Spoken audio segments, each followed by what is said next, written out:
Hello. We're about to begin our NTSB webinar.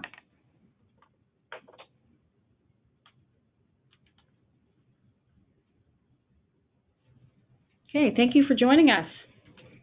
Welcome to the NTSB webinar presentation, Reducing CMV Crashes Through the Use of Video Recorders.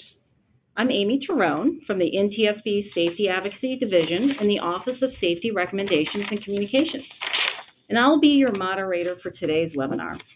Our webinar will run 1 hour and will feature presentations by Brian Bragonier from the Office of Highway Safety, Jane Foster from our Research and Engineering Office, Alan Smith from Greyhound Bus Lines, and Randy Tomlinson from Ryder Integrated Logistics. We're also pleased to have join us today a longtime truck driver and certified instructor from SIA Freight, James Moore. We appreciate Mr. Moore joining us from the road on this National Truck Driver Appreciation Week, and thank the American Trucking Associations for referring him to us. Finally, we'll reserve the last 5 to 10 minutes to address questions. Feel free to type questions into your tool panel as we go along, and we will try to get them to most of them by the end of the conference. One last note, all attendees have been muted, and please ensure as a double check that you're muted on your end as well. So thanks again for joining us. We have a lot to cover in our 1 hour. So let us begin right away with opening remarks by the Honorable NTSB Board Member T. Bella Denzar. Member Denzar? Thanks, Amy. Hello, everyone. Thanks, everyone, for joining us today. At the NTSB, we always keep a sharp eye on emerging technologies, but today we're discussing the benefits of video recorders, a technology that's already out there and it's already improving safety for commercial motor vehicles and really for everyone on the roads. Expand recorder use to enhance safety is an issue on the NTSB's most wanted list of transportation priorities. And this is because we see firsthand the value of information that's collected from recorders of all types. And although CVRs in planes, VDRs in ships, and cameras on trains may get the most media attention, recorders have been invaluable in helping us discover what happened in motor vehicle crashes and in making recommendations to prevent these tragedies from happening again. So today our investigators will discuss how we use the data from cameras and the lessons we learned from 2 crashes, coincidentally both in California, in San Jose and in Orland. I also wanted to mention a report called Commercial Vehicle Onboard Video Systems, in which we reviewed 2 crashes where continuous video systems were used. One was a 2012 school bus crash in Port St. Lucie, Florida, and the other was a 2011 motor coach crash in Kearney, Nebraska. The report has been uploaded for this webinar, and I hope you'll read it or watch the video about it. This report contains recommendations to bus associations to encourage their members to ensure that onboard video systems provide visibility of the driver and all occupants, visibility forward of the vehicle, optimized frame rate, and low light recording capability. We also asked manufacturers to publish written guidance for the installation and long-term maintenance of onboard video systems. And we issued a safety alert to help operators improve the utility of cameras.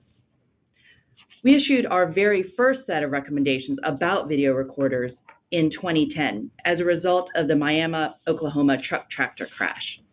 We recommended that the FMCSA require motor carriers to review and use video event recorder information. In 2016, FMCSA published a final rule permitting voluntary use of such technology. And while this doesn't meet the intent of our original recommendation, it is a step in the right direction. Ultimately, we want to encourage operators to be proactive about safety and voluntarily install video recorders, even before mandates. Our experts are excellent at extracting data, even from damaged recorders. But we can't do it if there aren't any recorders installed. So we can't prevent these crashes without your help.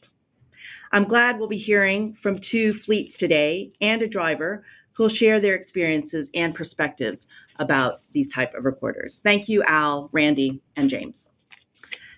Industry data shows that carriers using cameras have reduced their collision rates. One FMCSA study of 2 carriers found 38% and 52% declines in safety-related incidents, and another showed that onboard monitoring systems improve driver performance and safety. Adoption of cameras is still in the early stages, and there's no single source of data that tracks video camera use in all commercial motor vehicles. So it's hard to know exactly how many trucks and buses have them.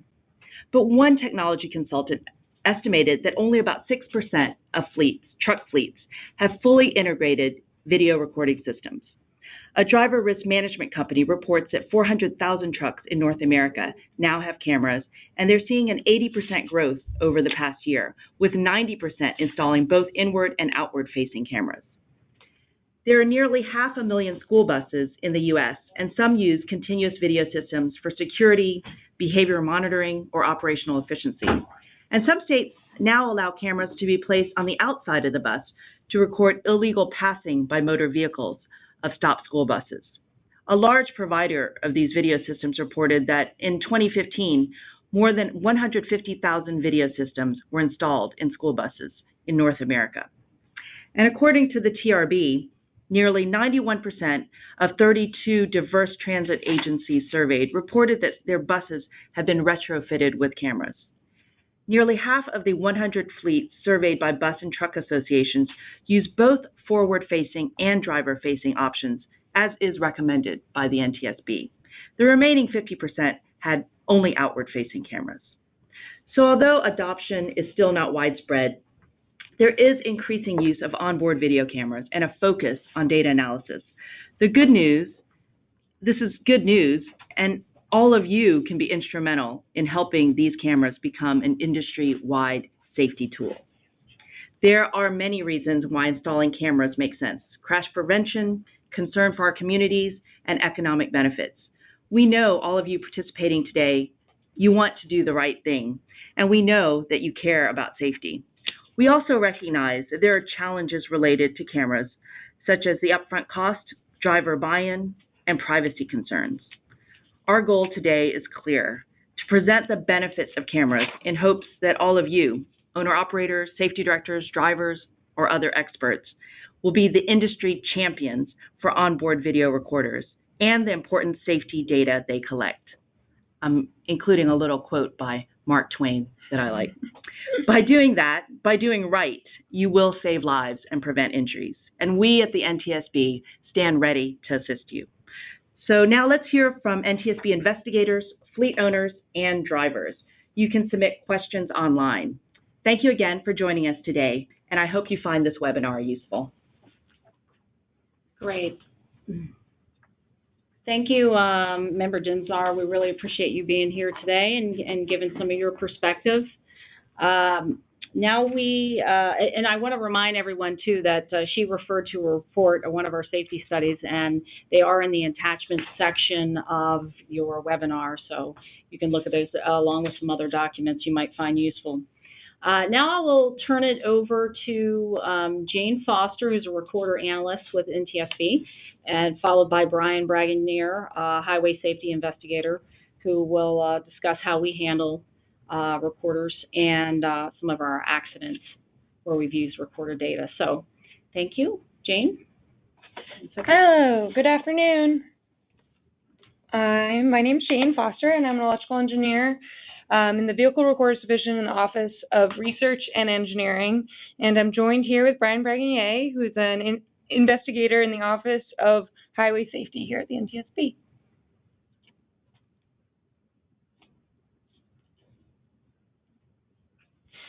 So, to start, we'll go over some different types of video recordings. The NTSB collects many types of video to aid in investigations. One type, which will be discussed today, is onboard video. In addition, the NTSB uses cell phone video from passengers and witnesses, personal camera videos, and security camera footage. Many types of video are used by the NTSB, but they are treated with different protections. Inward-facing, in-cab video showing the driver has the highest level of protection and is treated similarly to cockpit voice recordings. The video is stored and transmitted securely during the investigation, and at the end of the investigation, the video is not released by the NTSB. Video data is pivotal in many highway investigations. It is used to determine probable cause, speeds and actions of surrounding vehicles, and the alertness and actions of the driver.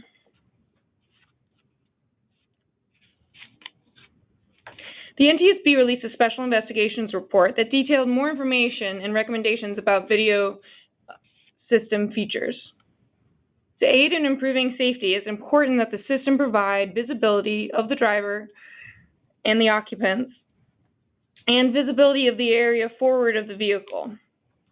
Low-rate recording is important for vehicles traveling at night, and all data must be stored in protected, crash-hardened locations. Next, I want to hand it off to Brian. He's going to go over some different investigations that we have done here at the NTSB. Good afternoon. I'm going to talk about two different crashes that the NTSB has investigated.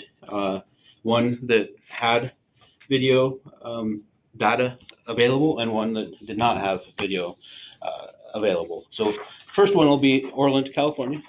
And a little bit of a crash overview on this. It occurred April 10th, 2014. It was a FedEx freight truck versus a Silverado Stages motor coach. And it was a median crossover on Interstate 5. The motor coach was part of a chartered trip originating at Union Station in Los Angeles, transporting 42 high school students and 3 adult chaperones to their intended destination in Arcata, California. The motor coach departed Los Angeles and was traveling northbound on I-5 towards Sacramento, California. The FedEx truck tractor, in combination with double trailers, had departed Weed, California, and was traveling southbound when at about 5:40, for unknown reasons, the truck tractor traveled through the median, entered the northbound lanes of traffic, and crashed into a Nissan Altima passenger car. Following the impact with the Altima, the truck tractor collided with the front of the motor coach. Both the truck tractor and the motor coach had departed the highway to the east, and a post-crash fire ensued. As I stated before, there were no video recorders present in this particular crash. The engine control modules in both vehicles were compromised by fire, so we weren't able to get data from those. We did get a little bit of GPS data from one of the vehicles, but we were very limited in what we could determine happened in this particular case. So how would video have helped in this particular crash? Number one, it would have assisted in determining the sequence of events leading to the crash. The truck driver, the FedEx driver, died in the crash, but the investigators determined that he was unresponsive due to unknown reasons. So video data would have assisted in determining the sequence of events leading to the crash and shown the circumstances of the driver at the time, allowing for a more precise analysis of this crash. And it also would have provided critical data to understanding and improving vehicle crashworthiness and occupant protection, especially in the case of the motor coach, because many of the students that passed away in this crash all the students were in the motor coach, but they were unable to get out as they should have been able to. So it would have assisted us in that particular case. So that's the case that would have been nice to really have some video data available, but it was not available. And now we'll talk about this next crash. It occurred in San Jose, California, on January 19th of 2017. It was a Greyhound bus with a driver and 21 passengers. They were northbound from Los Angeles, and they crashed just south of San Jose. This was a single vehicle crash. The crash occurred as the driver exited northbound 101 for State Route 85. So up on the screen you can see this crash location, and we'll kind of give you an overview of how the interstate is organized in this particular case. The 101 consists of 4 through lanes, shown here in green, with the leftmost as an HOV lane, through lane, shown by the dashed green line. There were 2 right lane exits for Highway 85, shown in blue, and 1 left exit HOV lane for Highway 85, shown here in yellow.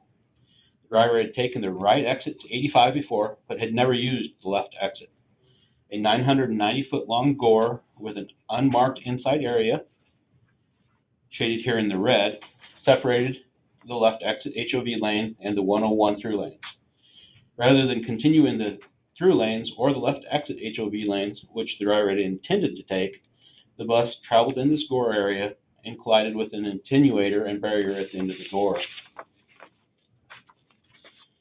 So as far as the driver in this crash, the Greyhound driver, is a very experienced driver, having worked for Greyhound for 28 years, but he was fairly unfamiliar with this particular interchange on the 101. He was a shift worker, and the NTSB knows, and everybody is aware that it's usually a red flag because shift workers do get a little bit less sleep, and the sleep they do get is of lesser quality. As expected, we did look at his phone records and found that he slept for about, at most, 5 hours continuously prior to going to work, which is significantly less than the 7 to 8 hours we'd like to see. On the day of the crash, his commute was 5 hours. That's prior to getting in the Greyhound.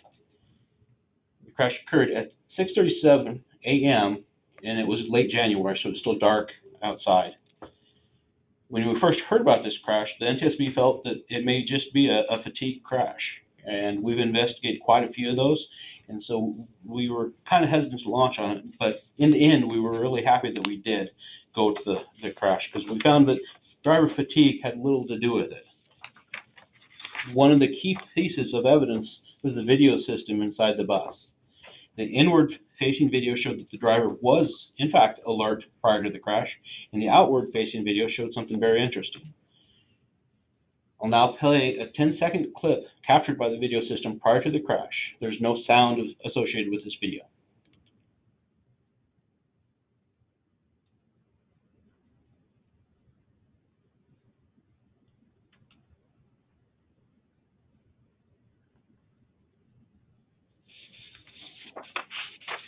This was the camera's view 3 seconds before the crash.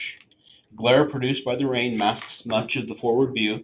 The range of the bus's headlights was also diminished by the rain, further limiting the driver's forward visibility.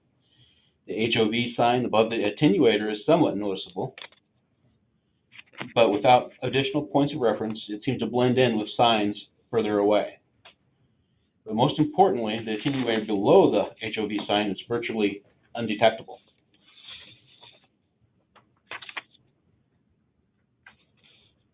The NTSB determined that the most important factor in this crash was the condition of the roadway, delineation, and signage.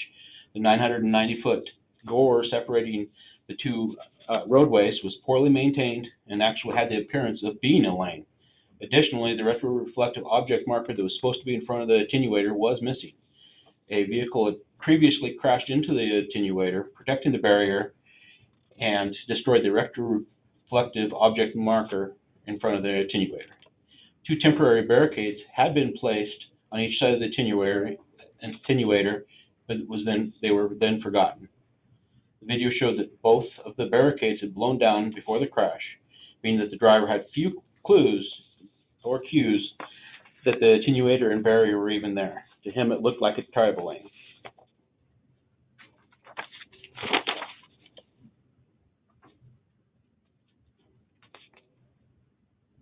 So in this particular case, video obviously helped. It showed the low visibility conditions the driver faced, revealed the lack of the barricades and reflective sheeting at the time of the crash, and it did prove that the driver was attentive just prior to the crash. In summary, the NTSB protects inward-facing video from its investigations. Once again, as Jane mentioned, as seen in the Orland and San Jose cases, video can help determine what happened in a crash when there is lack of physical evidence and witnesses. And the good characteristics of video recorders in their installation, what's important to have done when you install them, can be found in the NTSB safety study. Okay. Thank you, Brian and Jane. Appreciate that information here and our perspective from what we've seen at NTSB from the investigative level. Now I wanted to turn this over to Mr. Al Smith, who's the Corporate Safety Director from Greyhound Bus Lines. And we want to hear from them on how their company has installed cameras in their buses. So give us a second here to turn it over to him. And we'll begin the presentation from him in one moment.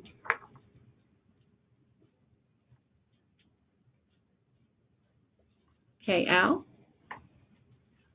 Good afternoon. Can everyone see that on the screen? We can see it. Okay, very good. First of all, I'd like to thank the NTSB for the opportunity to do the presentation. And also would like to thank everyone who's taken the time to call in and have the opportunity to hear what the use of video recorders has done for the motor carrier industry. So let's start with, why did Greyhound decide to deploy cameras on our buses? There are several reasons. First of all, we needed a way to better monitor driver behaviors. This would help us to identify areas where defensive driving standards were not being used by our motor coach operators. Additionally, we believe it would help reduce the number of accidents that occur on the roadway involving commercial vehicles. Ultimately, it would improve the effectiveness of our training methods, and our belief was that the use of cameras would allow us to see what we're missing while reducing collisions, and most importantly, it would reduce injuries and save lives. So Greyhound invested in technology, putting video cameras on 1,200 vehicles as a dedicated resource for analysis of driving habits, such as speed events, the use of proper following distance, and also help identify the riskiest drivers in each region of the country. Al, Yes. I'm sorry to interrupt. This is Amy. There might be some problems seeing your screen. Okay. Okay, I'm just see. It looks like we can see a screen here. Just wanted to double check. Can anyone else out there see the screen? Is there a problem with seeing the screen from anyone? Amy, I've got it on mine. We're looking good. Yeah, looking good on this end too. Amy, I've got it on mine. We're looking good. Yeah, looking good on this end too. Hold on one second. Yeah, looking good on this end too. Yeah, looking good on this end too. Yeah, looking good on this end too.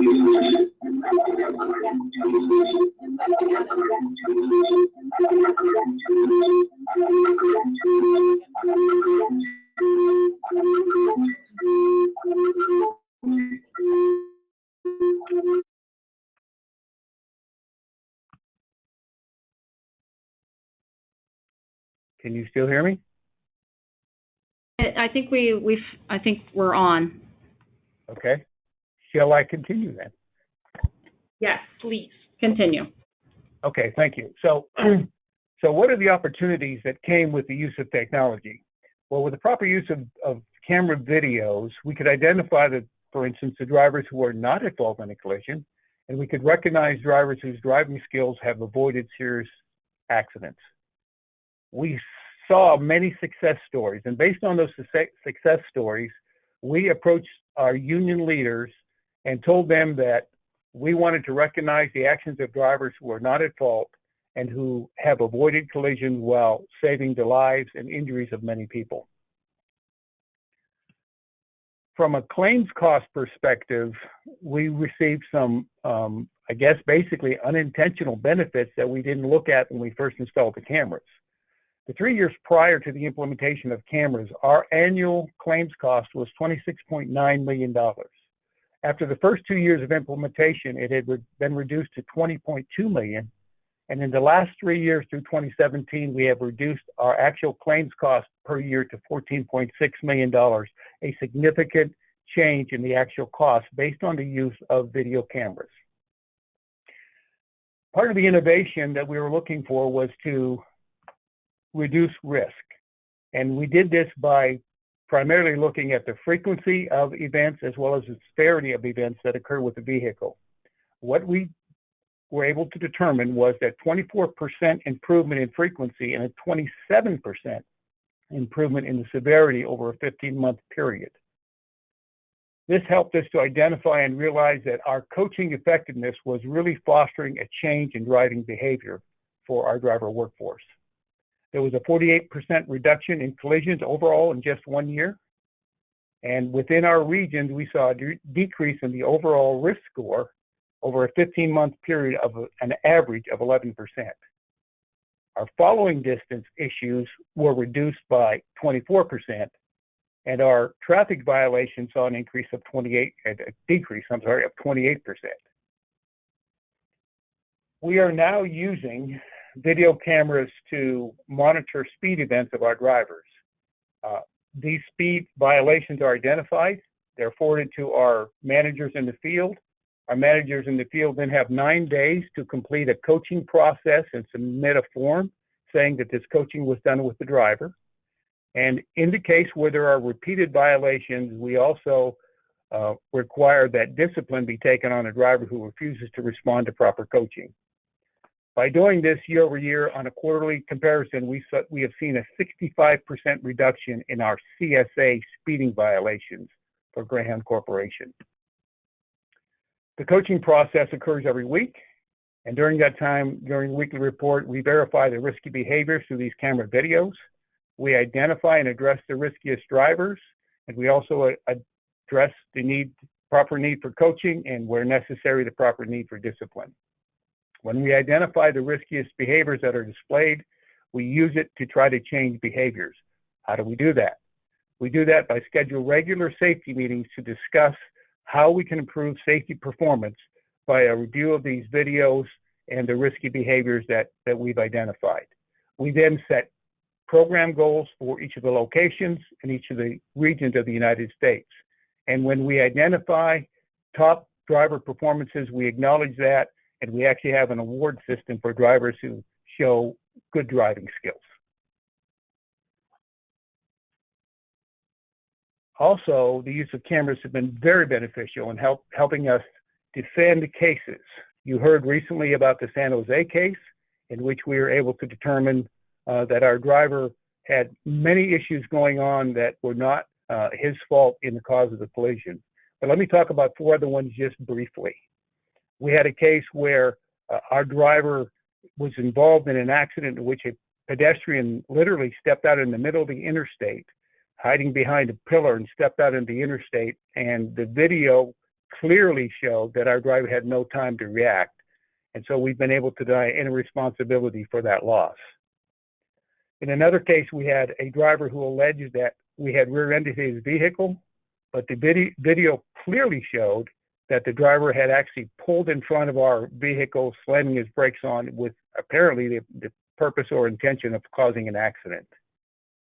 And then we had a kind of driver versus driver claim as a result of each driver claiming the other had gone into their lane of traffic.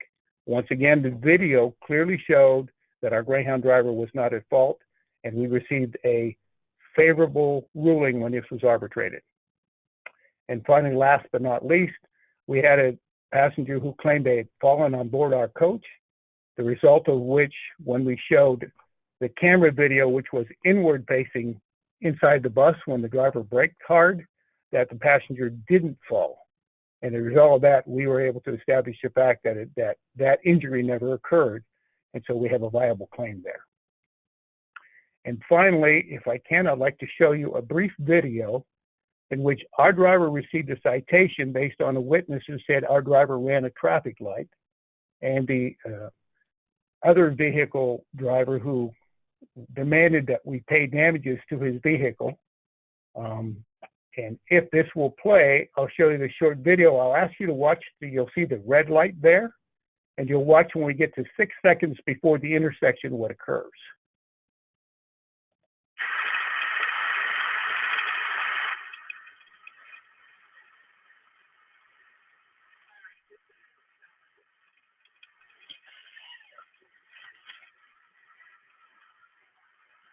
And it's fairly obvious from this particular collision that our driver was clearly in the right and had the green light. And as a result of that, the police exonerated our driver from any guilt in this particular accident or any fault in the accident. And of course, we are able to not have to pay any damages on that. So this is just an example of what video cameras can do in many ways to benefit a company in reducing accidents, reducing injuries and possible fatalities, and also protecting your company.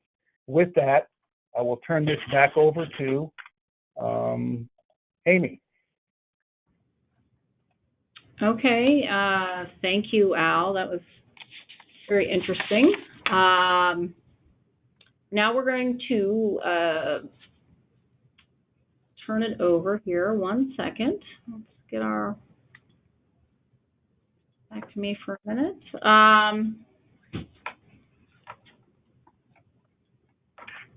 Okay.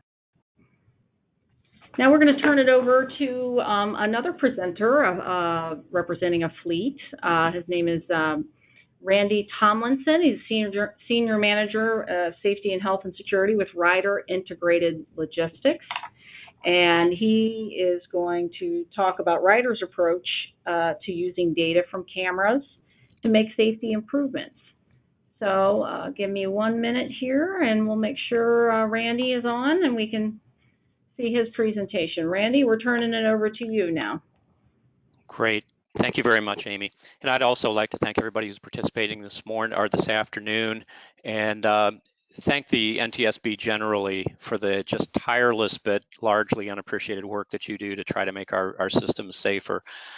As we look at Ryder and our experience with onboard recorders, we have been, since back in the 1980s, we've been adopting technology that we feel holds promise for safety and efficiency and just improving our overall operations, using onboard electronic engine and vehicle monitoring and controls, computer-based training.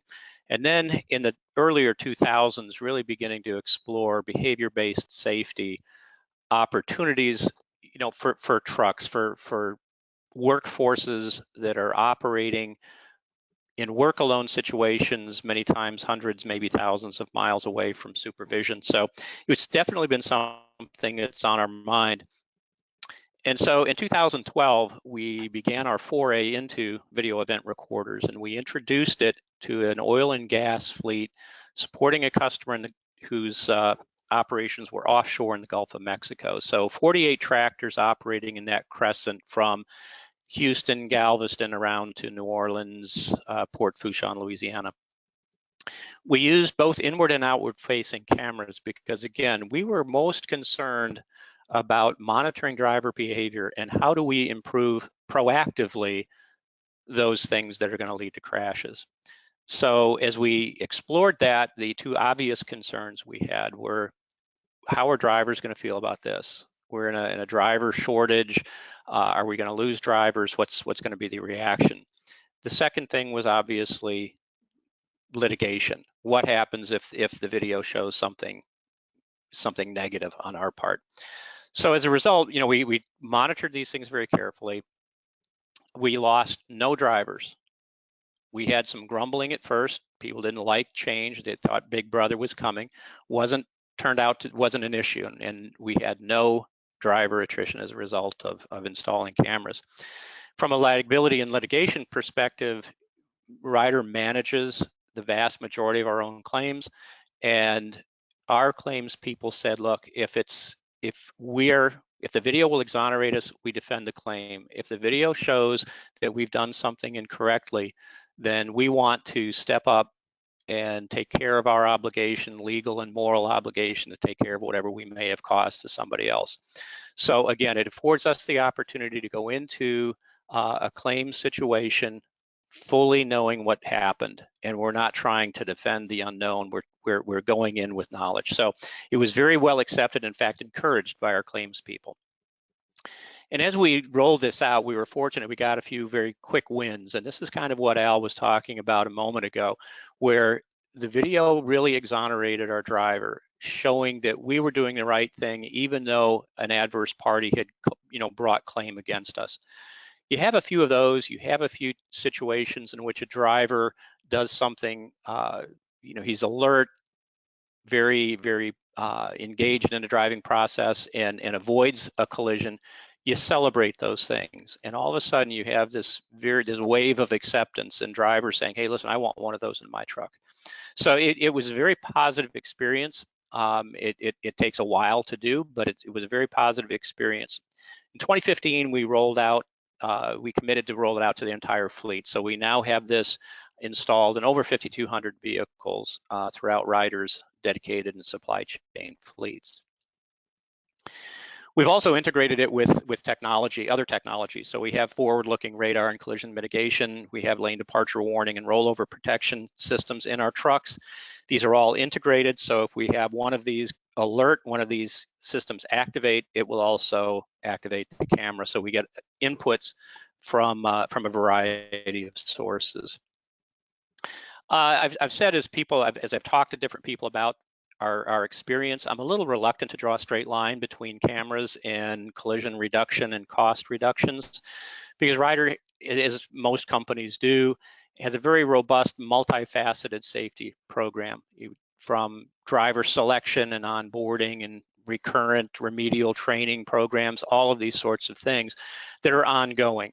So I'm a bit reluctant to say cameras change the world, but I think they have been a definite plus. They've been a definite addition to our program. What I can say is that when you identify key at-risk behaviors and you monitor them through this video system, you can measure, and I'll show in the following slides, how you can see the reduction in these at-risk behaviors. So those are things that I can measure and I can provide data. This is what happened, and this was the primary impact that we had. Now, in the oil and gas industry, Ryder for years has had a zero-use policy for cellular devices. That's reinforced in the oil and gas industry. If you're in a truck, you have no hands-free, no Bluetooth, no nothing. And I would have said, because of our training, because of our ongoing check rides and observations and just reinforcing this message, that we did not have a problem with cell phone use. But you can see when we first implemented our cameras that we did have a problem. We did have some issues. And you'll notice this data goes back a number of years. And the reason is simply that this is the inception of our program, and it shows some pretty drastic improvements. If I showed you current data, the line would be pretty flat. And I think that's encouraging, because you not only get the improvement, but it's sustainable over time as long as you're really working the program. So again, you see mobile phone use, drastic reduction, and these are quarterly stats. And so you see that we're seeing maybe one or two instances a month, or excuse me, a quarter in cell phone use. Driver seatbelts. Again, this is a life-saving rule. This is a one and done as far as Ryder is concerned. And I would have said we don't have any drivers who don't understand the need to wear safety belts, but we did. And so as a result, you can see that once we began the interventions, we had a drastic improvement. And you'll see a blip on a couple of these back toward the right-hand end of the graph. You'll see a little blip on several of these. And that's when we integrated the forward-looking radar, these other collision avoidance technologies. And so we were getting more inputs. And so we had the opportunity to see a few more of the instances.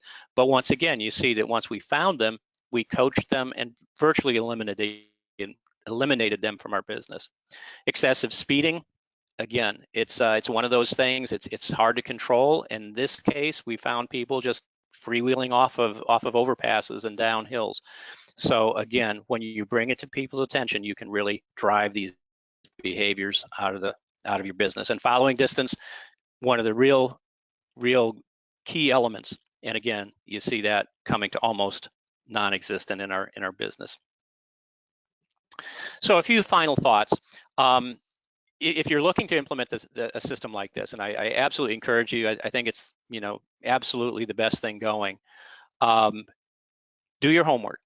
Find a system that works for your corporate culture. Make sure it's easy to manage. Your people have the tools to get the information they need. They're trained on how to coach. That's extremely important. But make sure you get the right system. Don't settle for outwards facing only, because if you really want to improve safety, you're really focusing on more the behavior of what is your driver doing, what is he or she, how can he or she improve their driving performance much more than you are in worrying about what everybody else is doing. So the inward-facing camera is a real value. It's not a silver bullet. You know, you keep doing all the things that you're doing now. Onboard the right people, do your training, do the check rides, engage with your drivers. Don't just take this and say, I'm going to remove the driver from this interaction, or excuse me, remove the manager from this interaction with the driver. keep everything that you're doing, keep those things going. And then finally, I think in real estate, it's location, location, location. With this type of technology, it's communicate, communicate, communicate. This is not a technology that you want to decide today you're going to implement and then do it next week. Give yourself a broad timeline to introduce the technology, to give your managers the tools they need to talk with drivers, to socialize it among your company so that everybody knows what's coming. One of the critical things is that drivers understand what this does and what it doesn't do. It does not allow you to dial them up and watch them go down the road. That's critical. But again, if you have a solid safety culture within your organization and you can fit this into just, hey guys, we're not going to allow people to get hurt. We're going to have the safest fleet on the road. And if you've already got that culture in place and people can see this as an extension of that, you're going to be very, very successful, and you're going to be very pleased with how this turns out. So that's it, kind of our learnings, our walk through this. Again, if you have questions, get them into the box and we'll try to address them here in a few minutes. Thank you, Amy. Randy, great.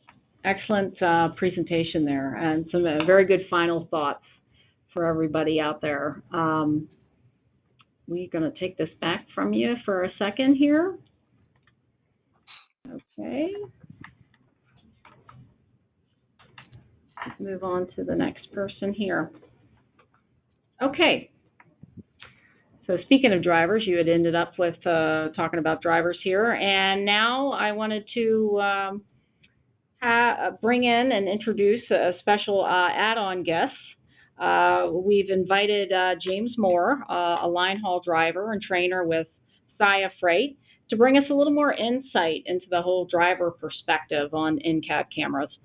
Mr. Moore has been a professional truck driver for 24 years and has accumulated more than 3 million accident-free miles. He has received the Saya 19-year accident-free Safe Driving Award, and he is one of the American Truck Driving Association's, or Trucking Association's Road Team Captains, which is a national public outreach program led by a small group of professional truck drivers who share superior driving skills. Mr. Moore, he doesn't have a formal presentation, but I wanted to bring him in to ask him a few questions about cameras and get the driver perspective. 2 years ago, his company installed inward-facing cameras. These cameras are triggered when an event such as hard braking occurs. So, Mr. Moore, you're on the line? Yes, and thank you very much for having me here today. Okay, great. Here you can see some shots of him at work.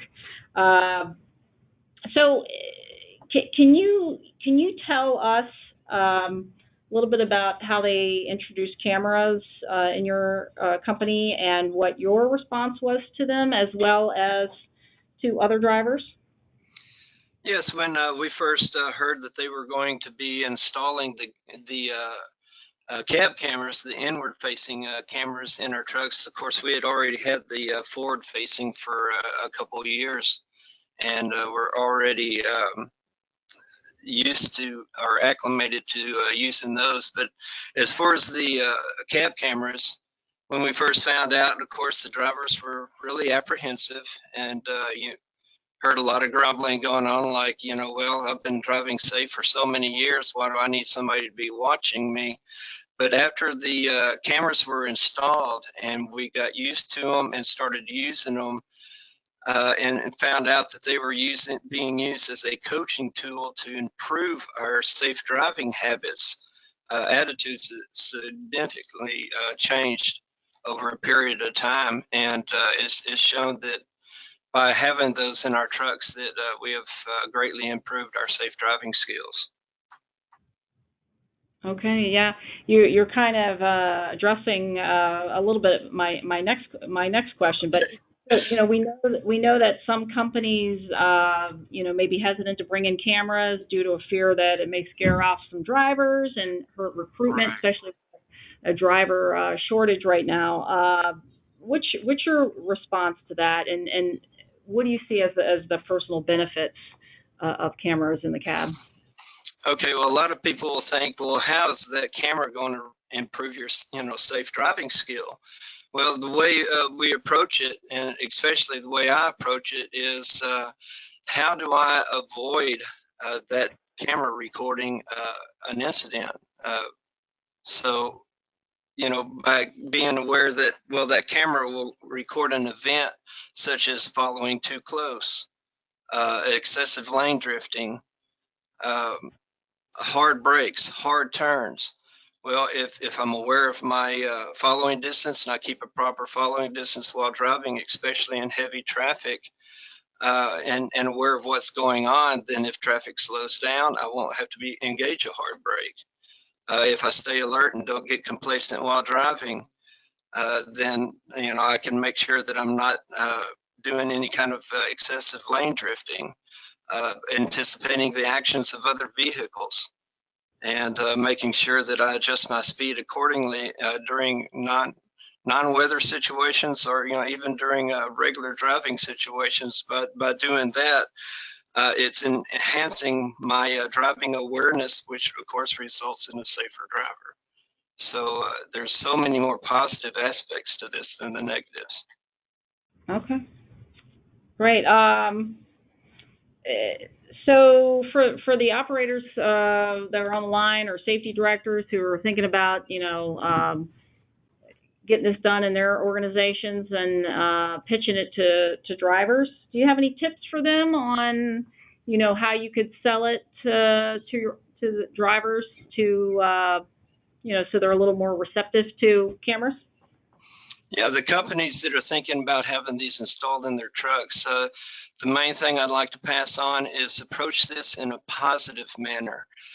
Ensure that your drivers, that you're not looking to target somebody to just, pick on them and make it a negative situation. So we're putting these in the truck to help improve our safe driving skills, to look for patterns of bad driving habits, and to bring the driver in and help them improve.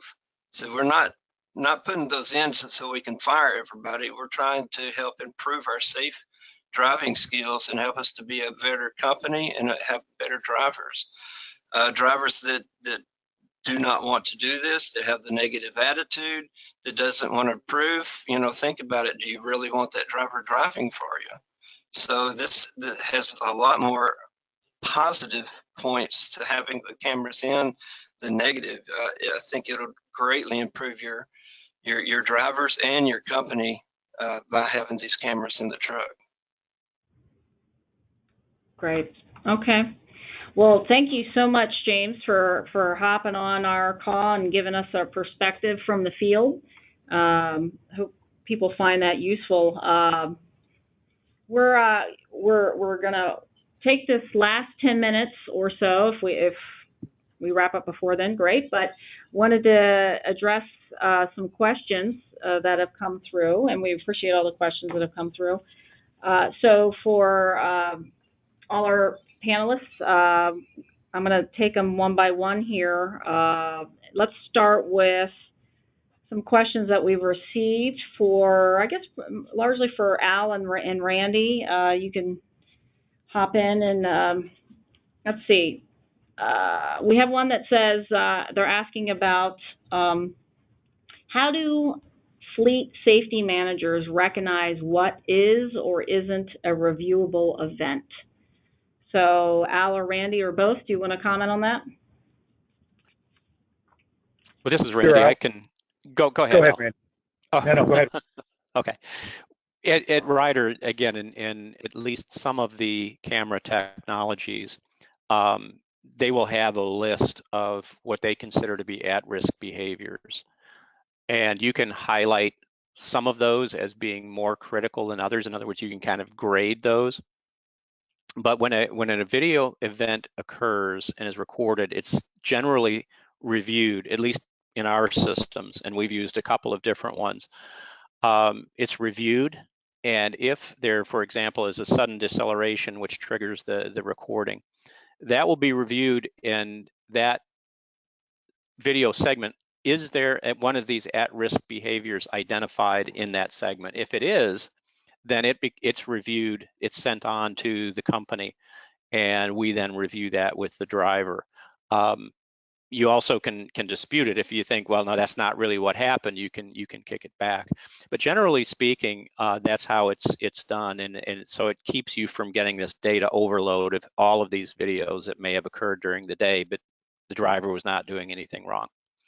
So Al, if you have any comments? Yeah, I would just add a little bit to that, Randy. Well done, sir.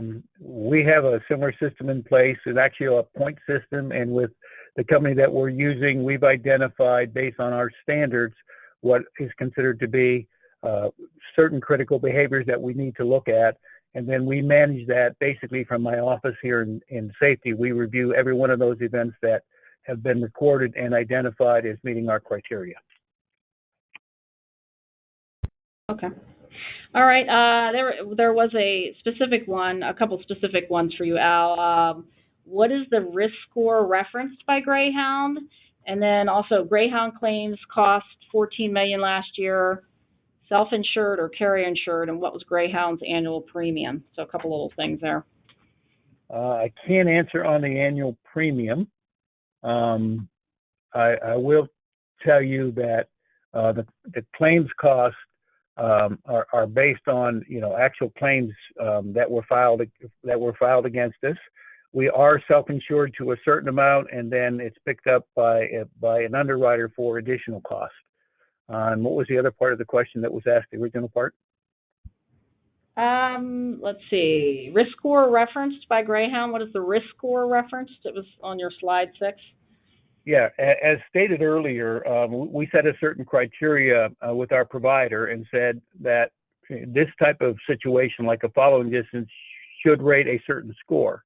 And so that score is identified by like following distance, by speed, by certain other factors. And so the risk factor adds up each time a driver commits one of those kind of bad safety behaviors that is not good defensive driving. And as that risk rate score adds up, then it moves them to a certain place in terms of the top riskiest drivers based on that scoring system. Hope that answered the question. Okay. Thanks. Let's see, what else do we have here? Have there been any, I guess this is also, for Al and Randy, but also I'm sure maybe James can chime in on this too. Have there been any invasion of privacy concerns that you've heard from the drivers out in the field? From our perspective, there haven't been, in my experience, no. Same here. I haven't heard of anything that would have been considered invasion of privacy at all. And the only area where Greyhound had an issue with that was, and I think Randy addressed it very well in his discussion, was where the drivers believed that there was a continuously monitoring of them behind the wheel. And once we explained to them that it didn't work that way, that the issue of invasion of privacy went away. Okay. Another concern that has emerged in discussions in the past about this, of course, with companies is related to costs. So we do have a cost question here. What is the initial expected cost per unit and annual overall cost of a typical system, Al and Randy? What we find, it'll depend on the size of the fleet, the vendor. There's a lot of variables here. So the cost and installation cost and so forth, you have that up front. There is a monthly monitoring in the programs that we use.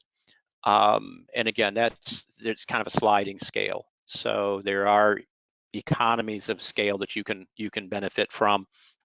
Again, it just really kind of depends on the size of the fleet. 5,200 units, we're probably getting a better deal than somebody who has 5. And that's correct. I would agree with that completely. The initial upfront cost for the installation of the unit is really not that expensive, but there is an ongoing monthly cost. Trust me, that cost is absorbed quickly when you win 1 or 2 of these cases in litigation. Yeah, I think there's no doubt that there is a cost benefit that could be made very, very easily. Someone asked, and I actually had this question myself, for you all that have the systems, can your drivers opt out of being recorded, or is it not optional? For us, it's not optional. Not optional here either, no. No, it's not optional. Okay, a couple questions here for our staff at NTSB here. Let me throw this one to Jane, or I guess Brian can chime in too, but why is it significant that the NTSB protect inward-facing video?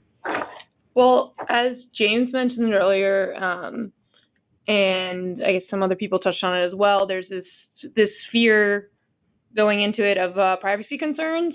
Some life-saving technology that was implemented is a cockpit voice recorder in aviation safety, and there's fear for pilots on privacy concerns, and so we treat the inward-facing video as protected, similar to cockpit voice recorders, in that we want to maintain their privacy because our goal is to use these cameras to improve highway safety nationwide.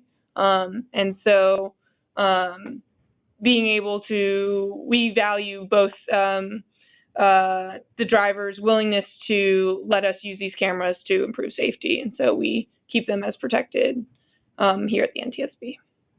And Jane, just to follow up, another one says, is the video analyzed by human experts or the machine experts? Is the machine vision used to assess video images? Here at the NTSB, we use human experts. I think depending on the different cameras you use, and I don't know if anyone else wants to jump in on that one, machine vision is used for some of them, given on the size of your fleet and that kind of thing. But here at the NTSB, we use human experts, but we also use different computer programs and resources to analyze the video. Okay. And another one for Jane here. See, if the ECM was destroyed, why would the NTSB believe a video recorder would have survived?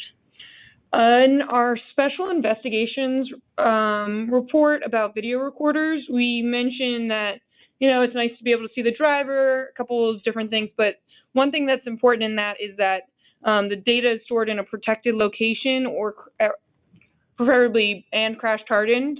So the protected location, you see this in other modes of transportation that are recording. If the ECM is located at the very front of the vehicle in most vehicles and is not crash protected, so it is already in a location that isn't protected and isn't crash hardened. So if you are able to have the data from the video in a location that's protected, so if there is a forward collision and the data stored further back in the cab, it may not be destroyed, or if it's crash hardened, then it can survive a fire and that type of thing. So those 2 points would allow us to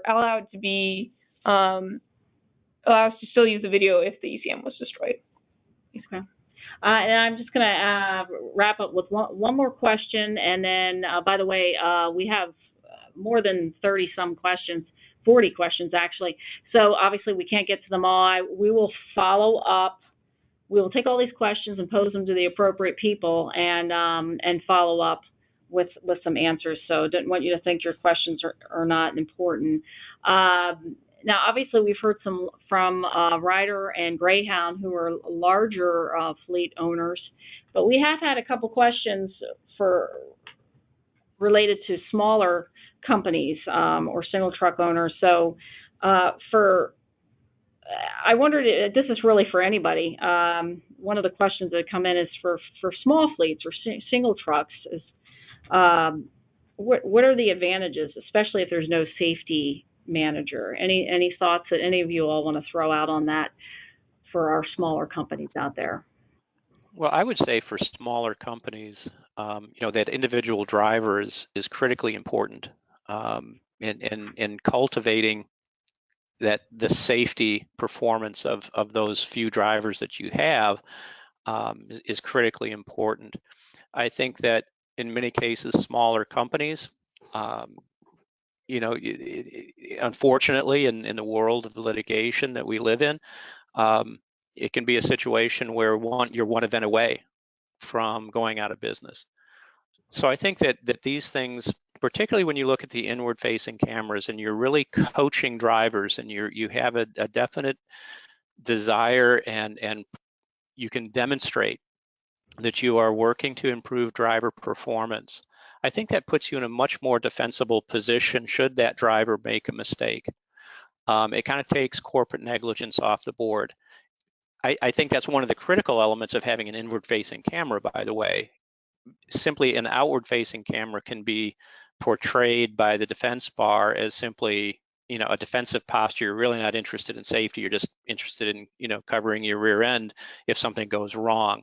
So I think it's that I would definitely look at doing an inward-looking and outward-looking camera. I think these things will pay for themselves simply in the fact that if you use them properly, you will improve driver performance and overall safety performance. I think it's a slam dunk in that regard. Okay. Great. Well, I'm going to end it there because we are 1 minute over, but I'm pleased that we're actually pretty close on time here. We have been asked if we would share the slide deck and the recording, and the recording of this will be made available. We recorded the whole session, which includes the slide decks. So we'll share that with all of the attendees. And also, there will be a feedback form that's sent, and so we appreciate any thoughts on our webinar here today. Look for that coming very, very soon. So thank you all for listening in and your questions, and thank you to the presenters. I found this to be very informative. I hope you all did too. Any last thoughts, Member Denzar? Thanks very much, everyone. Okay. Thank you again, and have a good day. Bye.